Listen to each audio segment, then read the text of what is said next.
트럼프에게 100억 달러 역청구서를 내밀었습니다. 트럼프는 한국을 아시아 ATM 기기라고 조롱하며 방위비 100억 달러쯤은 손쉽게 뜯어낼 수 있다고 자신했습니다. 그러나 한국이 꺼낸 한 번도 본 적 없는 주한미군 기지 이용료 역청구서에 트럼프는 개거품을 물었습니다. 동맹을 돈 뽑는 기계로 여긴 미국의 착각 앞에 대한민국은 결코 굴복하지 않았습니다. 지금부터 전 세계가 단 한 번도 보지 못한 대역전의 청구서 내역을 낱낱이 공개하겠습니다. 여러분, 이야기 시작하기 전에 구독 눌러주시고 댓글에 구독이라고 남겨주세요. 감사합니다. 안녕하세요. 저는 미국의 20년차 협상가 데이비스입니다. 인천공항에 발을 디딘 순간 한국의 상쾌한 바람이 얼굴을 스쳤습니다. 20년간 국무부에서 일해오며 수많은 협상 테이블을 경험해봤지만 이번만큼은 왠지 모를 기대감이 몰려오더군요. 수화물을 찾으며 스마트폰을 확인하니 트럼프 대통령의 트위터 알림이 또 떠 있었습니다.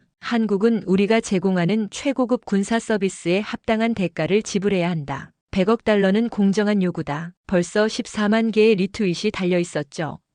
트럼프가 내린 지시는 명확했습니다. 한국의 방위비 분담금을 현재의 10배인 100억 달러로 협상하라는 것이었어요. 상당히 도전적인 목표였지만 충분히 달성 가능하다고 생각했습니다. 공항 로비의 거대한 LCD 화면에서는 CNN이 트럼프 한국의 100억 달러 방위비 분담금 요구 뉴스를 내보내고 있었어요. 한국 기자들이 마이크를 들이대며 질문을 쏟아냈지만 저는 노 코멘트만 반복할 뿐이었습니다. 20년 협상 경험을 바탕으로 이런 어려운 협상도 성공적으로 마무리할 수 있을 것이라 확신했습니다. 저는 차분하게 마음을 다잡으며 다음 단계를 준비했습니다. 호텔에 도착해서 짐을 풀며 이번 협상의 배경을 다시 한번 되짚어봤습니다. 자료를 펼쳐놓고 보니 상황이 우리에게 매우 유리했어요. 트럼프 대통령은 당선 이전부터 계속 한국을 압박해왔죠. 한국은 세계 10위 경제 대국인데 왜 우리가 공짜로 보호해줘야 하나? 우리 미군들이 목숨 걸고 한국을 지켜주는데 고작 10억 달러? 이런 식의 발언을 계속 쏟아냈거든요. 현재 한국이 부담하는 금액은 연간 약 11억 달러 수준이었습니다. 하지만 트럼프가 요구하는 금액은 무려 100억 달러였습니다. 높은 수준의 요구였지만 미국의 입장에서는 충분히 근거가 있다고 생각했습니다. 한국의 국방 예산 전체가 500억 달러 정도인데 그 5분의 1을 방위비 분담금으로 내면 되는 것이니까요. 더욱 주목할 점은 트럼프 대통령이 이를 단순한 방위비 분담금의 간접 비용이 아닌 프리미엄 군사 서비스 패키지라고 부르고 있다는 점이었습니다. 미국이 제공하는 최첨단 무기, 훈련, 정보, 모든 군사적 서비스에 합당한 대가를 받아야 한다는 논리였죠. 저는 창밖으로 보이는 서울 시내를 바라보며 이번 협상에 대한 기대감을 느꼈어요. 제 마음은 자신감으로 가득했습니다. 그 순간 호텔방 전화벨이 울렸습니다. 데이비스, 이번 협상은 절대 실패하면 안 돼. 한국이 거부하면 주한미군 철수 카드까지 써라. 상관의 목소리에는 확고한 의지가 역력했습니다. 100억 달러를 어떻게든 관철시켜라. 현실적이든 아니든 그게 대통령의 지시다. 전화를 끊고 나니 더욱 사명감이 들었습니다. 이런 중요한 임무를 맡겨주신 것 자체가 신뢰의 표현이라고 생각했어요. 밤늦게까지 자료를 다시 정리했지만 논리가 탄탄하다고 확신했죠. 결국 새벽 3시가 되어서야 잠들 수 있었습니다. 다음 날 아침 한국 국방부 청사 앞에 도착했습니다. 이른 시간임에도 불구하고 기자들이 몰려있더군요. 플래시가 터지고 질문이 쏟아졌지만 저는 묵묵히 걸어 들어갔어요. 엘리베이터 안에서 거울에 비친 제 모습을 보니 자신감 넘치는 표정이 역력했습니다. 넥타이를 다시 고쳐 매고 재킷을 정리했습니다. 12층에서 내려 복도를 걸어가는데 벽에 걸린 한국 전쟁 사진들이 눈에 들어왔어요. 70년 전 미군과 한국군이 함께 싸우는 모습이었죠. 그때는 정말 순수한 동맹이었는데 지금은 보다 합리적이고 현실적인 관계로 발전해야 할 때라고 생각했습니다. 마침내 회담장 문이 열렸습니다. 한국 측 협상단이 이미 자리에 앉아 있었습니다. 수석 대표인 김 차관을 비롯해 5명이 앉아 있었는데 모두 진중한 표정이었어요. 평소라면 외교적 예의를 지키며 화기애애한 분위기로 시작했을 텐데 오늘은 달랐습니다. 김 차관의 눈빛에는 어떤 결의 같은 것이 서려 있었죠. 그의 오른편에 앉은 국방부 정책실장은 두꺼운 파일을 앞에 놓고 있었고 왼편에 외교부 북미국장은 노트북을 열어놓고 있었어요. 악수를 나누며 간단한 인사말을 주고받았습니다. 안녕하십니까 김 차관님, 데이비스 대표님 어서 오십시오. 오늘 중요한 논의를 하게 되겠군요. 회담장 안의 공기가 무거워지는 것을 온몸으로 느낄 수 있었습니다. 저는 준비해온 발언문을 꺼내며 트럼프 대통령의 메시지를 전달하기 시작했습니다. 김 차관님, 먼저 트럼프 대통령의 안부 인사를 전합니다. 대통령께서는 한미 동맹의 가치를 높이 평가하시며 보다 공정하고 지속 가능한 비용 분담을 원하고 계십니다. 김 차관이 고개를 끄덕이며 경청하는 모습을 보였어요. 하지만 그의 표정에서는 이미 예상하고 있었다는 기색이 역력했습니다. 저는 확신을 갖고 계속 이야기했습니다. 분명하게 말씀드리면 미국이 한국에 제공하는 군사적 서비스의 가치를 재평가한 결과 연간 100억 달러 규모의 방위비를 분담하셔야 합니다. 그 순간 김 차관의 표정이 미세하게 변했어요. 놀란 것이 아니라 오히려 드디어 나왔구나라는 듯한 표정이었죠. 그는 잠시 동료들과 눈빛을 주고받더니 차분하게 말했습니다. 100억 달러라고 하셨나요? 흥미로운 숫자군요. 그의 어조에는 당황하는 기색도 없었어요.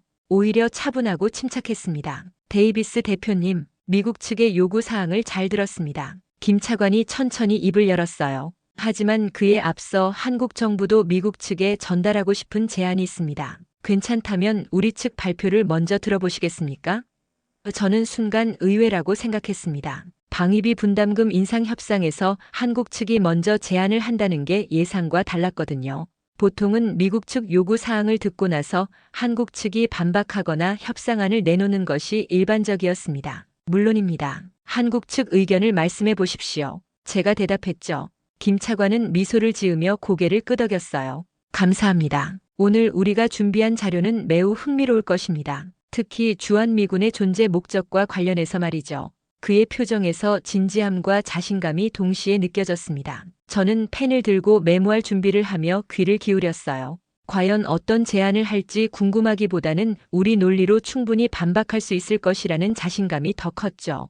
김 차관이 첫 번째 파일을 열어젖혔습니다. 데이비스 대표님, 혹시 2016년 사드 배치 결정 과정을 기억하십니까? 갑작스러운 질문에 저는 잠시 당황했어요. 물론입니다. 북한의 핵미사일 위협에 대응하기 위한 방어 체계였죠. 맞습니다. 그런데 말입니다. 김 차관이 첫 번째 자료를 테이블 위로 밀어냈어요. 사드 시스템의 ANTPY-2 레이더 사양서입니다. 여기를 보시죠. 그가 가리킨 부분을 보니 기술적 세부 사항들이 빼곡히 적혀 있었어요.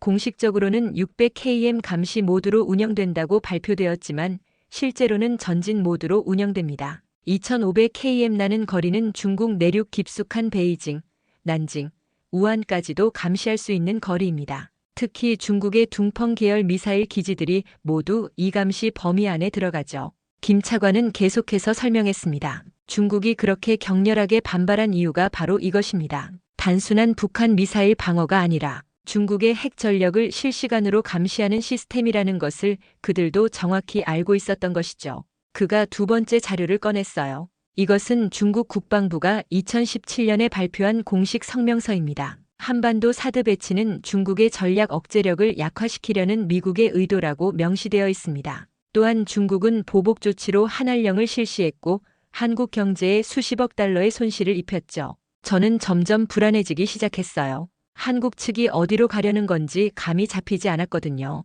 데이비스 대표님, 혹시 이런 생각을 해보신 적이 있습니까? 사드가 정말로 한국 방어를 위한 것이라면 왜 서울과 수도권을 보호할 수 없는 위치에 배치했을까요? 김 차관의 질문에 저는 답할 말이 없었어요. 실제로 경북 성주에 배치된 사드는 서울 지역을 방어하기에는 거리상 한계가 있었거든요. 성주에서 서울까지는 300km가 넘습니다. 사드의 요격 범위를 고려하면 수도권 방어에는 부적절한 위치죠. 하지만 중국 감시에는 최적의 위치입니다. 더 흥미로운 자료가 있습니다. 김 차관이 세 번째 파일을 열었어요. 2006년 한미 간에 합의된 전략적 유연성 협정 문서입니다. 당시 노무현 정부가 강력히 반대했던 바로 그 협정이죠. 그가 펼쳐 보인 문서에는 영어와 한국어가 병기되어 있었어요. 여기 3조 2항을 보시죠. 주한미군은 한반도 방어뿐만 아니라 동북아시아 지역의 평화와 안정을 위해 기동적으로 운용될 수 있다고 명시되어 있습니다. 즉 대만 해협이나 남중국해에서 분쟁이 발생할 경우 주한미군이 투입될 수 있다는 뜻이죠. 저는 내심 당황했지만 침착함을 유지하려 했어요. 그것은 극한 상황에서의 이론적 가능성일 뿐입니다. 정말 그럴까요? 김 차관이 미소를 지으며 네 번째 자료를 꺼냈습니다. 제이비어 브런슨 주한미군 사령관이 미국 육군협회 태평양 지상군 심포지엄에서 한 발언입니다. 직접 들어보시죠. 그가 노트북을 조작하자 스피커에서 브런슨 사령관의 목소리가 흘러나왔어요. 한국은 중국 앞에 떠있는 항공모함 같다. 주한미군은 북한을 격퇴하는 것에만 초점을 맞추지 않는다. 우리는 인도-태평양을 넘어 글로벌 안보 위협에 대응하는 작전과 활동, 투자에도 초점을 맞추고 있다. 음성이 끝나자 회담장에는 정적이 흘렀어요. 김 차관이 천천히 입을 열었습니다. 데이비스 대표님, 이제 이해가 되시나요? 주한미군의 목적이 언제부터인가 변해버린 것입니다. 한반도 방어에서 중국 견제와 글로벌 전략 투사의 전진 기지로 말이죠. 저는 반박하려 했지만 적절한 말이 떠오르지 않았어요. 한국 측이 제시한 자료들이 모두 미국 정부의 공식 문서나 발언에서 나온 것들이라는 점이 가장 곤란했죠. 하지만 북한 위협은 여전히 존재합니다. 주한미군의 핵심 임무는 물론입니다. 김 차관이 제 말을 끊었어요. 하지만 그것만이 전부는 아니라는 것이 문제입니다. 더욱 중요한 증거가 있습니다. 그가 5번째 자료를 꺼냈는데 이번에는 두꺼운 보고서였어요. 미국 국방부가 의회에 제출한 인도-태평양 전략 보고서입니다. 여기 47페이지를 보시죠. 보고서를 넘기자 한국 관련 부분이 나왔어요. 주한미군은 한반도 안정뿐만 아니라 중국, 러시아, 북한을 포함한 다중 위협을 억제하고 글로벌 전략 투사를 지원하는 핵심 전력이다. 특히 1차 돌연선 방어에 있어서 주한미군의 역할은 점점 중요해지고 있다. 김 차관이 형광펜으로 밑줄 친 부분을 가리켰어요.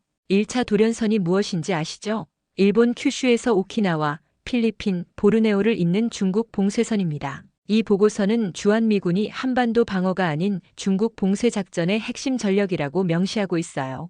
여기서 끝이 아니었습니다. 김 차관이 진짜 핵폭탄을 터뜨린 것은 바로 그 다음이었죠. 이제 용산 기지에서 평택 기지로의 이전에 대해 말씀드리겠습니다. 그가 꺼낸 6번째 자료 뭉치는 정말 두꺼웠어요. 2004년부터 2018년까지 14년간 진행된 이 대규모 이전 사업, 혹시 총 비용이 얼마인지 아십니까? 약 100억 달러 정도로 정확히는 110억 달러입니다. 그런데 이 중에서 미국이 부담한 비용은 얼마일까요? 김 차관의 질문에 저는 답하기 어려웠어요. 한국이 90% 이상을 부담했습니다. 정확히는 102억 달러를 한국이 지불했죠. 그가 회계 장부를 펼쳐 보였어요. 토지 매입비 15억 달러, 기지 건설비 35억 달러, 인프라 구축비 25억 달러, 이전 비용 12억 달러, 기타 비용 15억 달러. 모두 한국 국민의 세금으로 지불되었습니다. 미국 측은 이를 효율성 향상과 서울 도심 부담 완화라고 설명했지만 실제로는 무엇이었을까요? 그가 거대한 지도를 펼쳐 보였습니다. 평택의 지리적 위치를 보십시오. 서울에서 남쪽으로 70km, 중국 산둥반도와는 불과 500km 거리입니다. 대만 해협까지는 1400km, 남중국해 북단까지는 2000km입니다. 김 차관의 설명이 더욱 구체적으로 이어졌어요. 캠프 험프리스는 현재 아시아 최대의 미군 기지입니다. 활주로 길이만 2800m로 대형 수송기와 전투기 운용이 가능하죠. 그가 기지 설계 도면을 보여줬는데 정말 놀라웠어요.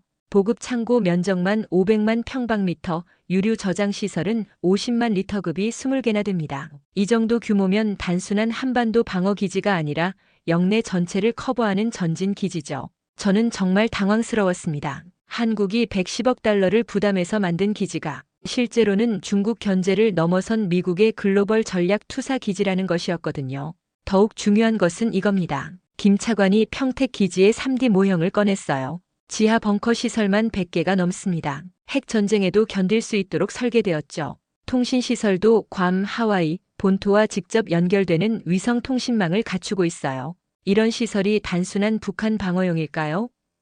이런 관점에서 바라볼 수도 있다는 생각이 들어 더욱 당황스러웠죠. 그런데 여기서 가장 흥미로운 점은 이겁니다. 김 차관이 7번째 자료를 꺼냈어요. 평택 기지 완공 이후 중국의 반응 변화입니다. 2018년 기지 이전이 완료되자마자 중국이 무엇을 했는지 아십니까? 그가 보여준 것은 위성 사진이었어요. 중국이 산둥반도에 DF-21D 대함 탄도 미사일 3개 여단을 추가 배치했습니다. 그리고 랴오닝성에는 DF-26 중거리 탄도 미사일 2개 여단을 배치했죠. 이 미사일들의 사정거리가 얼마인지 아시나요? 저는 고개를 저었어요.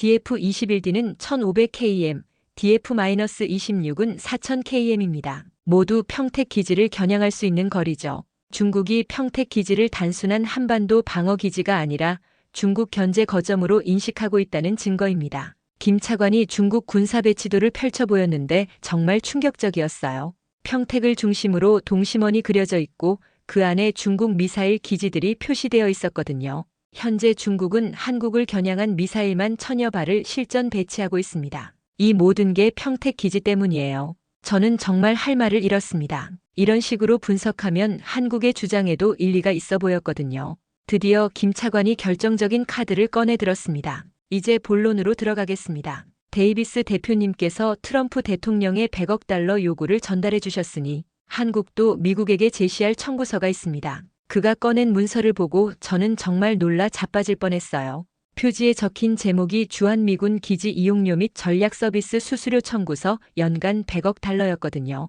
트럼프가 요구한 금액과 정확히 같은 액수였어요. 잠깐 이게 무슨... 제가 말하려는 순간 김 차관이 손을 들어 제지했습니다. 차근차근 설명드리겠습니다. 세부 내역을 보시죠. 그가 펼친 청구서는 정말 정교했어요. 마치 실제 계약서처럼 세밀하게 작성되어 있었거든요. 첫째 항목, 전략적 지정학적 가치 이용료입니다. 한국은 중국 견제를 위한 최적의 지리적 위치를 제공하고 있습니다. 미국이 추진하는 소위 동맹의 현대화로 인해 한국은 중국, 러시아의 직접적인 군사 타겟이 되었습니다. 글로벌 전략 투사 거점 역할을 하면서 한국이 감수해야 하는 안보 위험과 외교적 제약이 기하급수적으로 증가했죠. 동시에 한국의 독특한 지정학적 위치는 미국이 다른 어떤 곳에서도 얻을 수 없는 전략적 가치를 제공하고 있습니다. 이런 위험 부담과 독점적 가치를 경제적으로 환산하면 연간 70억 달러가 적정합니다. 미국이 다른 곳에서 이런 조건의 기지를 확보하려면 그 이상의 비용이 들 것이거든요. 정말 체계적으로 계산해온 것이었습니다. 그가 두 번째 항목을 가리켰어요. 둘째, 영공 통과료입니다. 미군 항공기가 한국 영공을 연간 3만 회 이상 통과하고 있습니다. 민간 항공기도 영공 통과료를 지불하는데 군용기가 예외일 이유는 없죠. 회당 5만 원씩 계산하면 15억 달러가 되는군요. 제가 중얼거렸어요. 정확합니다. 셋째, 항만 이용료입니다. 부산항과 평택항을 통한 군수물자 수송량이 연간 500만 톤입니다. 상업적 하역료 기준으로 톤당 200달러를 적용하면 10억 달러가 나오죠. 마지막으로 김 차관이 네 번째 항목을 펼쳤어요. 환경복구 선지급금입니다. 미군 기지 오염 정화에 드는 비용을 미리 받아두자는 거죠. 용산 기지만 정화하는데 2조 원이 들었습니다. 평택 기지는 더 클 테니까 5조 원 정도로 예상되고 이를 30년간 분할하면 연간 5억 달러가 됩니다. 그가 계산기를 최종적으로 두드렸어요. 70억 플러스 15억 플러스 10억 플러스 5억을 모두 합하면 100억 달러입니다. 그리고 나서 그가 미소를 지으며 덧붙였어요. 트럼프 대통령께서 100억 달러를 프리미엄 전략 거점 서비스 패키지 이용료로 받아야 마땅하지 않을까요? 저는 정말 할 말을 잃었습니다. 그들이 트럼프의 논리를 그대로 뒤집어서 사용한 것이었거든요. 더욱 기가 막힌 것은 모든 계산이 나름대로 합리적이라는 점이었어요. 이 순간 회담장의 분위기가 완전히 바뀌었습니다. 원래는 제가 한국 측을 압박해야 하는 입장이었는데 이제는 오히려 제가 궁지에 몰린 상황이 되어버렸어요. 김 차관은 여전히 침착한 표정으로 앉아 있었지만 다른 한국 측 참석자들의 표정에서는 만족스러운 기색이 역력했습니다. 특히 국방부 정책실장은 미소를 감추지 못하고 있었어요. 저는 당황한 기색을 감추려 애썼지만 쉽지 않았죠. 잠깐, 이건 좀 황당한 요구 아닙니까? 실제 발생 비용과는 전혀 다른 실제 발생 비용이요? 김 차관이 제 말을 끊었어요. 그럼 트럼프 대통령이 요구한 100억 달러는 실제 발생 비용에 기반한 건가요? 저는 대답할 수 없었어요. 실제로 주한미군 운영비는 연간 40억 달러 정도였는데 트럼프 대통령이 100억 달러를 요구한 것도 실제 비용과는 무관했거든요. 대통령께서는 이를 미국이 제공하는 포괄적 군사 서비스에 대한 정당한 대가라고 하셨죠. 우리도 마찬가지입니다. 한국이 제공하는 포괄적 기지 서비스에 대한 정당한 대가를 요구하는 것뿐입니다. 김 차관의 논리에 저는 반박할 말이 없었어요. 저는 잠시 휴식 시간을 요청했습니다. 워싱턴에 긴급히 보고하고 지시를 받아야 할 상황이었거든요. 회담장을 나와서 복도에 서니 다리가 후들거렸어요.